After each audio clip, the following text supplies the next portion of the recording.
Hello everybody, welcome to OCHD and welcome to a Jumputi Heroes news video. Today we are talking about the Siren Feature Festival, which, as I'm sure you all know, I was very much looking forward to, has finally arrived, and it's a bit weird. It's like a 1 week event. We did say when we were looking at the timeline, the roadmap, it didn't seem like there was enough space for 3 major events in February, mainly because it's the shortest month and we wouldn't have 3 major events in most months anyway. It's normally 2. And then the pacing was all weird with the Naruto and Boruto events, because there was like this week in the middle where they wanted us to do Frieza Genkai battle and they released Orochimaru and all this stuff. All of these things could have overlapped that didn't. And it ended up taking up all of like the end of January, start of February, whatever. We get to mid-February, they drop the Siren Feature Festival, which is a full feature festival. We've got 8 characters just like we would normally expect, plus some other goodies. We've got a bunch of new updates have dropped. We've got a new game mode coming out very soon with a new limited coming alongside it. And then not even like, I don't know. I don't know when the new game mode starts and ends, but after all of that, we've got a ensemble celebration for 21 million downloads, and then the crossover event. All of that's got to fit in before the anniversary, which is on the 28th of March. So they're up to some mad stuff during this period. I guess maybe there's a concern that Siren isn't popular enough that they can justify a feature festival. I don't know, but they've given it one, and I'm happy at least. I am happy. I don't know about people that haven't read the series, but I do actually recommend you read it. The first 3 chapters can be read for free on Viz Media in English, and you can read the whole thing for free in English on Viz Media. Not for free, sorry. If you have the $1.99 Shonen Jump Vault membership, which I think a lot of people do have at this point because there's loads of series on there. Siren is one of them, and you can read the whole series, the back catalogue. So I do recommend it, but at least get the first 3 chapters, get a feel for it, because they are free. You don't even need to log in to read those, by the way. But yes, Siren, we've got the login bonus that has come alongside another update for login bonuses, where they're going to do it like, it's normally like every 8 days, now it's going to be like every 15 days or something. I'm still a little bit unclear on that one, but I'm sure I'll cover it in another video later, because I don't think that starts until the start of March anyway. But these login bonuses for feature festivals, now we're getting a stamina tankard alongside the other goodies we're getting. It's actually a very nice login bonus for like an 8-day event or whatever it is. And then yeah, read Siren. The game's telling you to do it. Read Siren. You can get the 10 rubies from the missions, but if you want to read it in English, I've linked it. I've even linked it in the news post, and the news post is obviously in the description. Now, I was really kind of torn when I was writing this, because I feel like a lot of people haven't had much exposure to the series, and so I did put some more flavor text and stuff in to see if people maybe got interested in the series, because I think the character designs are very cool. Like I said in my predictions video, I do feel like there's an element of like Gantz in the story. There's an element of like Bleach in the story. I think they blend quite well. I'm actually surprised it got cancelled. I guess the numbers it was doing weren't so hot.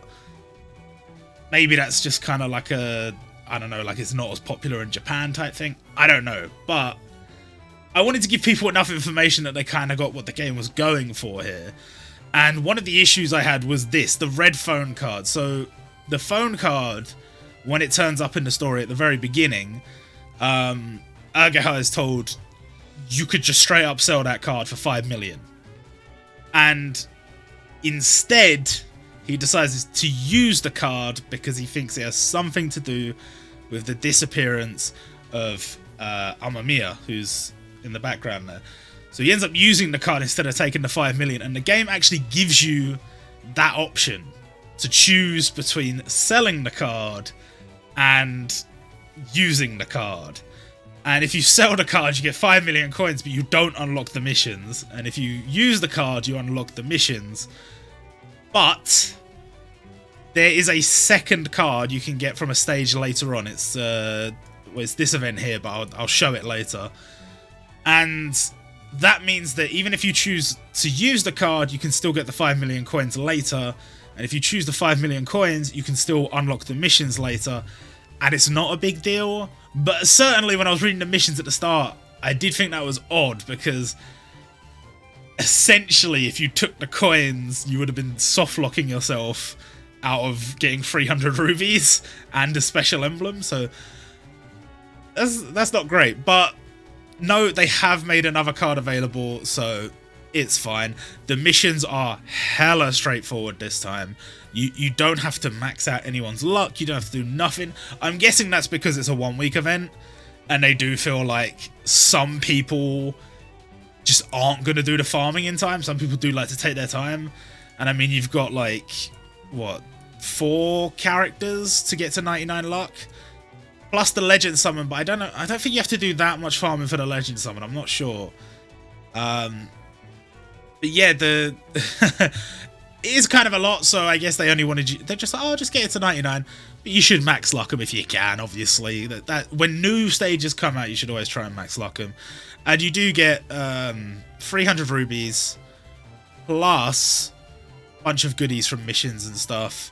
They are kind of pumping out the stamina tankards now. When they first came out, I wasn't too sure how they were going to do it. They are pumping them out. They are in the like login bonuses now. And the daily mission has been changed. It now gives a stamina tankard. So you can use this stamina at your own pace. You're not forced to use it the second you get it like you were before. If you get it in your gift box, whatever, you can just save it for later, or you can use it if you need to use it right away. So I think that's fantastic. And it does mean that there will come a time where maybe there's not a lot going on, and you'll be like, okay, now's the time to use some stamina tankers to go and do some of the stuff I've been putting off. Like maybe maxing out your character's skills, or maybe you haven't done the legend books yet, the legend summon books, maybe you got to do that. There's pretty much always something to be doing, so kind of cool. And here's the legend summon thing. Now this is a weird stage because it's like a new stage every day, but as far as I know, I don't think you have to do any farming on this. It's just supposed to be telling you the story of Siren, and then you get the legend summon. So it's a bit odd, but I mean, I guess that's better than having to farm a legend summon stage, because you are just getting it for clearing a stage each day. It's a shame that there's no way for me to put like versions of these stages in English, because that would be really cool if someone could just learn the story of Siren from playing the game. I mean, if you can read Japanese, or if you can kind of piece it together, then there you go. But unfortunately, I can't do that. So again, just read it, bro. Just read it. The series is in English. It's only like 150 chapters. It's calm. The Transcendent class event. So this is the point at which we get to talk about my predictions and how I didn't really get everything right, but I feel like from the stuff that I predicted, I'm pretty satisfied with what I got right, what I got wrong, what they ended up choosing. I think they made some good choices, and I'm kind of about it. I said Elmore Tenjuen as a legend summon makes a lot of sense, and it does, and we have got it. Then we have Tatsuo Mana as a Transcendent class event, and I did say I really do think he should be one. I think we should get Hiryu as Gacha and Tatsuo as a Transcendent, and well, there you go. We did get that, and very nice to see him included. And this is sort of setting the tone for the rest of the Feature Festival, because a lot of the focus of this event is very, very early in the series. I think the latest chapter we go up to is like, well, I think like Kyle's special attack is from about halfway through the series, like somewhere in the realm of like the 70s of the chapters. But Kyle's first appearance is like 64, and then like everything else is before that pretty much. So they really haven't pushed the boat out too far with what they're including here. A lot of endgame stuff, a lot of version 2s of characters, whatever, all still on the table if this event does well. I kind of appreciate that, and it does mean that a lot of the characters I really like have got featured, so pretty cool. We did get Tatsuo, maybe a version 2 someday down the line, who knows. Definitely a character that will be getting a version 2, Amamiya. If you haven't finished her already, her stage has returned at half stamina. And then a special Siren class event, which I love how they do this. They're like, it's a Siren class event. Yeah, I think they did this with, is it the gourmet thing? Like, I think one of the stages was called something else, like a something class event. I can't remember what it was, but typically speaking, these stages are just not as hard as catastrophe class stages. So I don't really know why they get a special name. I guess it's just to make it look cool. But yeah, you can get a special costume for Amamiya, which is a nice touch. She does deserve a version 2, I would say. And the two main characters, I would say, the two most important characters in the series, Ageha and Amamiya, we don't have a standard gacha version of either of them, which is just bizarre. I guess, I don't know, I guess they do have a thing about smaller series. They just give the limited to the protagonist regardless, but it feels very, very odd to me. Anyway, this is the event that gives the second card, the second red card. I haven't looked into the farming and stuff at this stage yet, because I think it only came out like this morning, so I haven't farmed it just yet. So I don't know what you have to do to get the briefcase. I don't know if it's actually worth doing, because you've got to remember, like, it gives you the choice, but you don't have to put yourself in the situation where you got to do more farming necessarily. Let me actually load up right now. Let me see. What do you have to do to get the second card? So you need the briefcase full of cash or whatever it is. This item down here. Oh, briefcase full of cash. Got it right in one.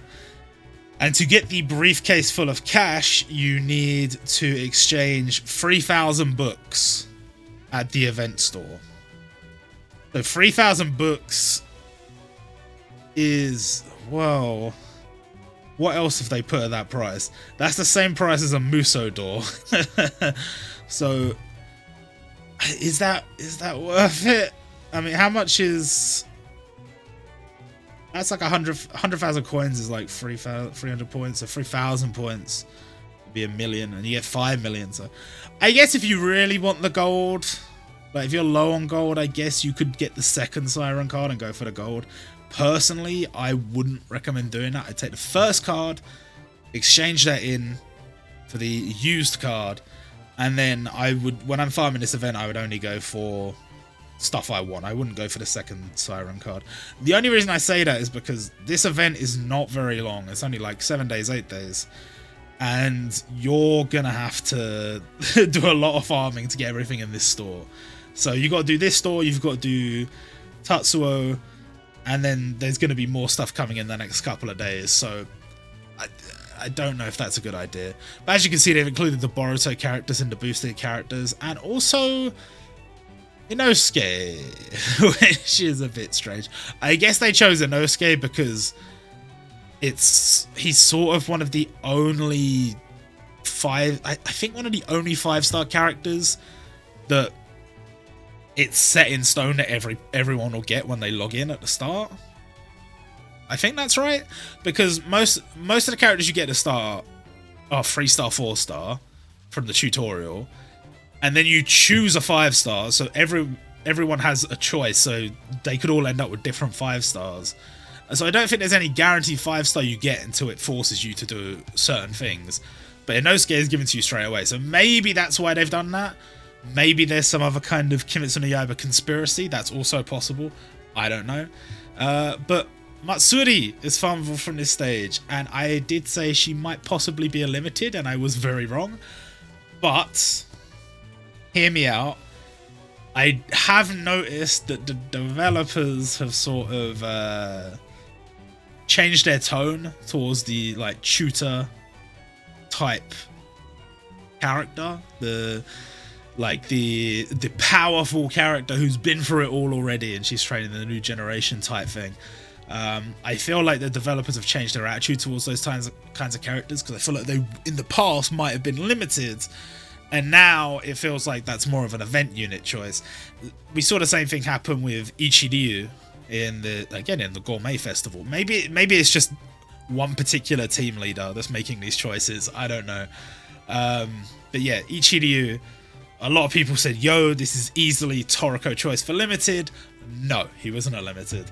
And maybe that's just like smaller series. They just have to make concessions. I don't know. But she's in the game, so I'm pretty happy with it. I have no problem with that. Even if she's going to be free, it's fine.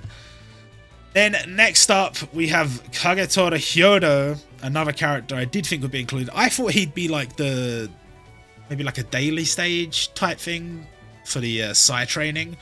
Possibly like an event like this, like a points event.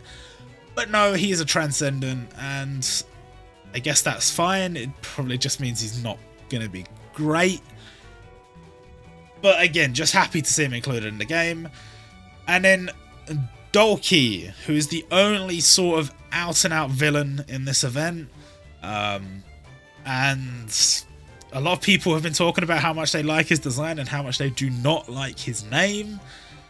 And that's fair. That's fair. There is a little bit of weirdness with the names, because there's like unofficial translations and official translations. And sometimes the unofficial translations went a little bit rogue, and sometimes the official translations went a little bit rogue. And it did make my job a lot harder, because some things sound really cool in the unofficial and then don't in the official, and some things vice versa. I have very much only stuck with official translations for this from Viz Media, so if you don't like the way the name Dolkey looks or sounds, listen, it's very close to how it is pronounced in Japanese. His name is Doriki, so it's Dolkey. I mean, it is the same, so is what it is. His design does look good. To be honest, I didn't think much of his design in the manga, but I guess it's like because seeing him in color, it's kind of fucking raw. Like the bright red standing out on the white, it looks really good. But yeah, I guess if you like him, then there you go, there he is, and with a pretty nice catastrophe costume. So again, please read Siren. And they have also included here Strengthening Island half stamina and Boosted Gold Cavern open all hours. This isn't necessarily anything to do with this event. This might sort of be a countdown to the next event. That's what I'm thinking.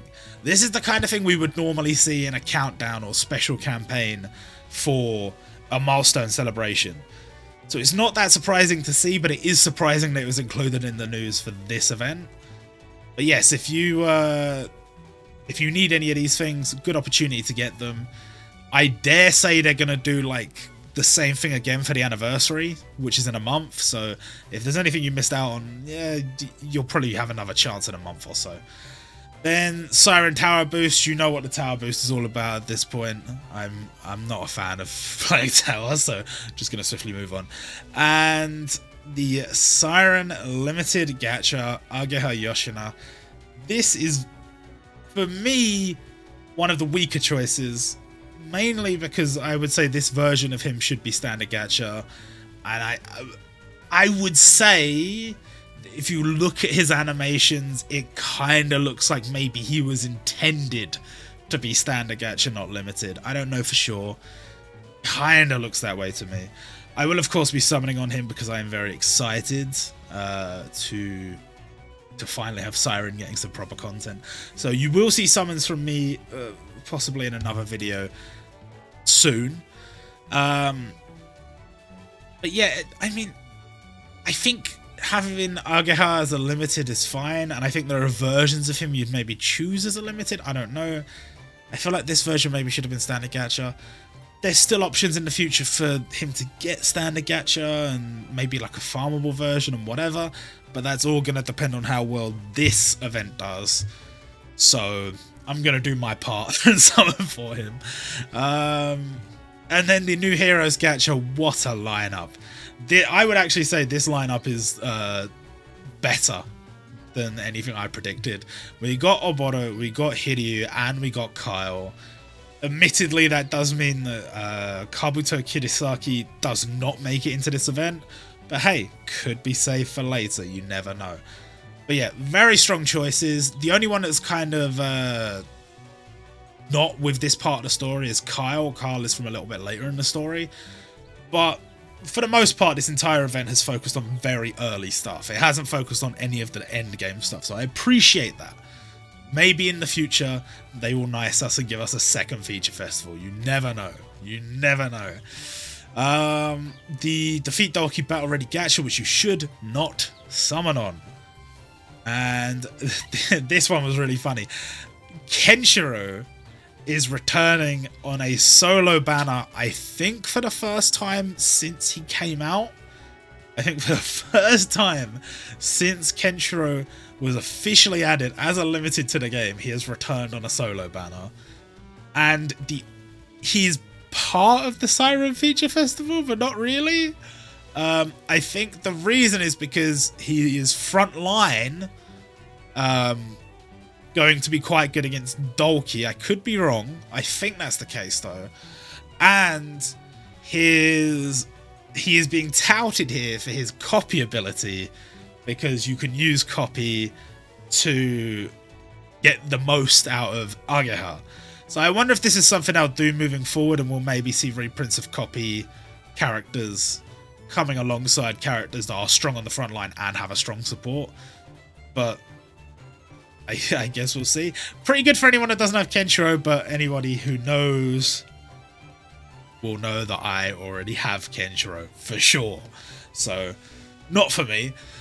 The daily gift pack and the special ticket pack, same stuff as always. I highly recommend the daily gift pack if you do want to spend, and if you are thinking about spending more, I still wouldn't really recommend this pack. This pack's not very good. Limited release pack, they like to add these in every event. Don't pull on it, don't summon on it, whatever, don't purchase it. Yeah, there we go. And then another limited gacha, a new limited Hyuga, Aquarius Cloth Hyuga from Saint Seiya, who we didn't know if he was going to make it into the Japanese version of the game. We didn't know if he would keep his limited status. Both things are true. He is a limited, and it's tricky. It's really tricky because he's come out at a very bad time. I really like this sprite quite a lot, but there's just no way. There's no way I can summon on this. There's just no way. Simply down to the fact that there's too many things I want to summon on. So I'm sorry, bro. It can't be done. But I guess this is like another safety precaution type thing. They are releasing a unit that was already available in the Tier 1 version, so already finished, as a limited during this event, just in case people aren't that hype about the Siren stuff. I can understand them taking the precautions, but I don't know that it was necessary, but nonetheless, it makes the game much more interesting, so that's fine. Very happy for the Saint Seiya fans to be getting a unit that is not downgraded. I appreciate that. Then we have the large sale pack, which is okay, not very good, but okay. The one today pack has been updated. This is a filthy update. I'm still not going to be taking part in these purchases, but whatever. So they made it so that for 490 yen, you could get 50 rubies a day. Normally 490 yen, I think, only buys 25? I could be wrong. Actually, I might be wrong about that. Let me double check that. How much does 490 yen get you? That seems expensive, no? Okay, so 25 rubies would normally cost you... Oh, so they've changed this quite a lot. 490 rubies would cost me 77p. What's that in yen? Well, I don't know. Anyway, the point is, for 490 yen, you can get 50 rubies and you get a 5-star ticket. And this 5-star ticket gives you one random 5-star character from a select pool. Seemingly that select pool is only 2019 and 2018 units, standard gacha units, but they've also included 2018 and 2019 limited units. Now I must warn you, the rates are going to be low on this. I haven't checked myself. In fact, I can check right now. That would be the smart thing to do, but I guarantee that they're not just giving you a freebie here. It's gonna be, let's have a look. So Super Saiyan Goku is 0.331%. Super Saiyan 3 Goku is 0.008%. You expected it to be lower, it's very low. Not really something you can rely on, I don't feel. So not one I'm going to be buying. But if you're like 50 rubies off a multi, maybe it's worth it. I don't know. Now on to the other news and leaks. We have the Sparks of a Lost Civilization stuff. They've released these stupid dual packs again that they released for Genkai Battle. Now seemingly this game mode is going to be a monthly thing. That's what they seem to be saying. It was going to be a monthly thing. So I don't know. I don't think this is going to be a weekly returning sale pack, because I do believe that says release commemoration. So in celebration of the release of this game mode, they have released these packs, but they released them for the Genkai Battle as well, so I don't know.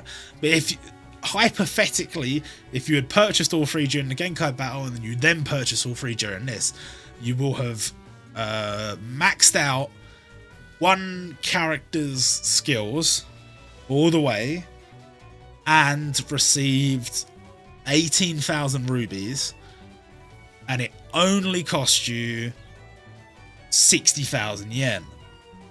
60,000 yen is still a lot of money, but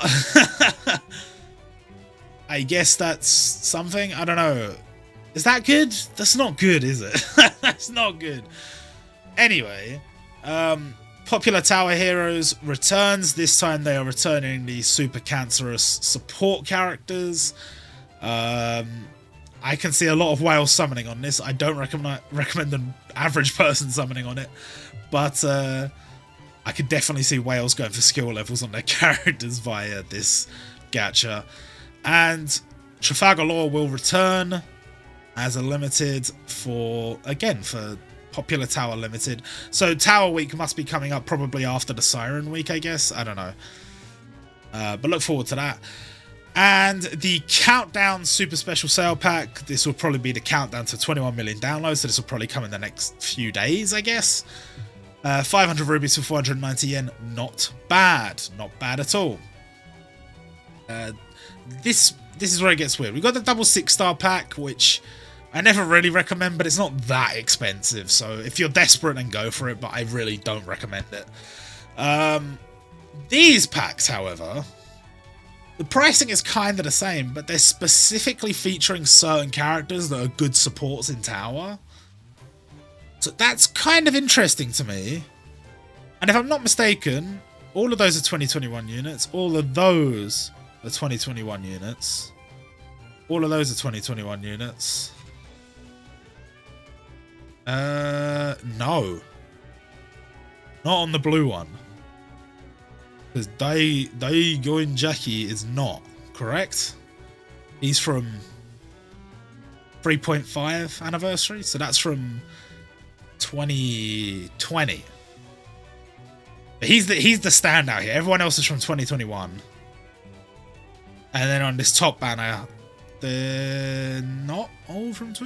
is Kenal from 2021? I don't remember. There's been so many Kimetsu no Yaiba events, I just don't remember. I think she's not. I think she is, actually. It really doesn't matter. The point is, these packs are interesting. They're not for me. But is there maybe some people that would buy these? Probably. I could probably see some whales buying this. I don't think this is for the average player. 980 yen for 200 rubies plus a random unit that's good inside. I mean, I guess it's okay. I don't know. I'm not a fan. It makes me feel a bit weird, but it's interesting. It's certainly interesting. Then we have the new game mode, Sparks of a Lost Civilization, and we have our first Sparks of a Lost Civilization character, which is Poseidon. Poseidon from Saint Seiya, who, again, migrated over from the Taiwan server, and it's a nice sprite. It's very cool to see him added to the game. This whole game mode, we still don't have kind of full information on it, but seemingly there are set stages you can see here, and they're going to cost stamina, it looks like. So I don't know how much stamina you're going to need to clear all of these, but I think there's like, I believe there are 18 stages. There might be more, but I believe there's 18. And they get like increasingly more difficult, but they're not like say Genkai Battle, where it's always the same character. I think they're each individual challenges. They'll have like different bosses. They'll have different characters that are boosted, and your aim on each of these stages will be to go for a high rank. The high rank being SS rank. And if you get enough SS ranks, you get a bonus reward. There's also missions for hitting certain goals, and the bonus reward does appear to be a limited choice ticket fragment. So theoretically we could be getting 2 of those a month instead of 1, because this event is supposed to come back monthly. So if we do get 2 of those a month, that's going to speed up the process of getting that a lot. So I think that's very, very good. And I don't know if we're actually getting a new character from this every month. I'm really hoping we are, because that is how they seem to... Well, I mean, they didn't straight up say you'd get a new character every month, but they said this event, it will update monthly. So I'm really hoping that they just release the event, and it's a cool little challenge, you can get all your rewards, and then next month there'll just be a different character, similar sort of thing, different stages, blah, blah, blah. That would be awesome. Remains to be seen, though. It certainly remains to be seen. But the rewards they're putting on display here, like 5-star tickets, loads of limit break doors, ruby stamina tankards. Look at these like choice ticket fragments, hero jewels, like loads of stuff. And you can obviously max out Siren from this. So certainly interesting. Certainly interesting. Then we have the Sparks of a Lost Civilization limited gacha, which features all the double tap units. So I'm assuming the double tap units are going to be... I say all the double tap units. I should specify now because there's a lot now. All the 99% threshold double tap units. So there are other ones that have it on set turn counts and whatever, but these are the guys that have it 99% or higher HP. And pretty cool gacha. I won't be summoning on it, but I'm sure some people will be tempted. It will be unavoidable. And then finally, who will the next character for Sparks of a Lost Civilization be? As there is a second emblem in the files. The first one you saw with the snowflake on it. We got Poseidon, but we also got Hyoga. I would imagine the snowflake is more associated to Hyoga than Poseidon. So who would that suggest that this might be? I don't really know. What's interesting is there is actually... So, like, this icon is labelled as number 2, and this icon is labelled as number 3. So, number 1 is not out, and it's possible that number 1 was just like a, you know, like a test one or whatever, and they'll never release it. Or it's like the character who the game mode was initially designed for, I guess. So maybe we'll see that later. I don't know. But it's interesting, and I'd be interested to hear who people think that is, because I thought of a few characters, but none of them really seem nailed on. You know, like you've got this sort of like almost heart-shaped thing, almost looks like a perfume bottle, but could be something else. I don't know. Compared to, I mean, that's obviously a snowflake. And then also, this one has a reef on it. This one it looks more like wings to me. It's like an upside down sort of reef. They both have the blue flames, so I guess we ignore the blue flames. I'm guessing that's just something for this game mode, but the sort of wing type things, what does that suggest to you? Heart, wings, perfume, flowers. There's like a flowery design there. What do you think it is? I don't really know who it is. I can't think right now. But that's going to do it for this video. I hope you guys enjoyed, and I will be back with summons on the Siren stuff. I will be back with finally going through my ticket pool tickets, because I've got so many. We'll be getting onto that as well. But until then, I will see you guys next time.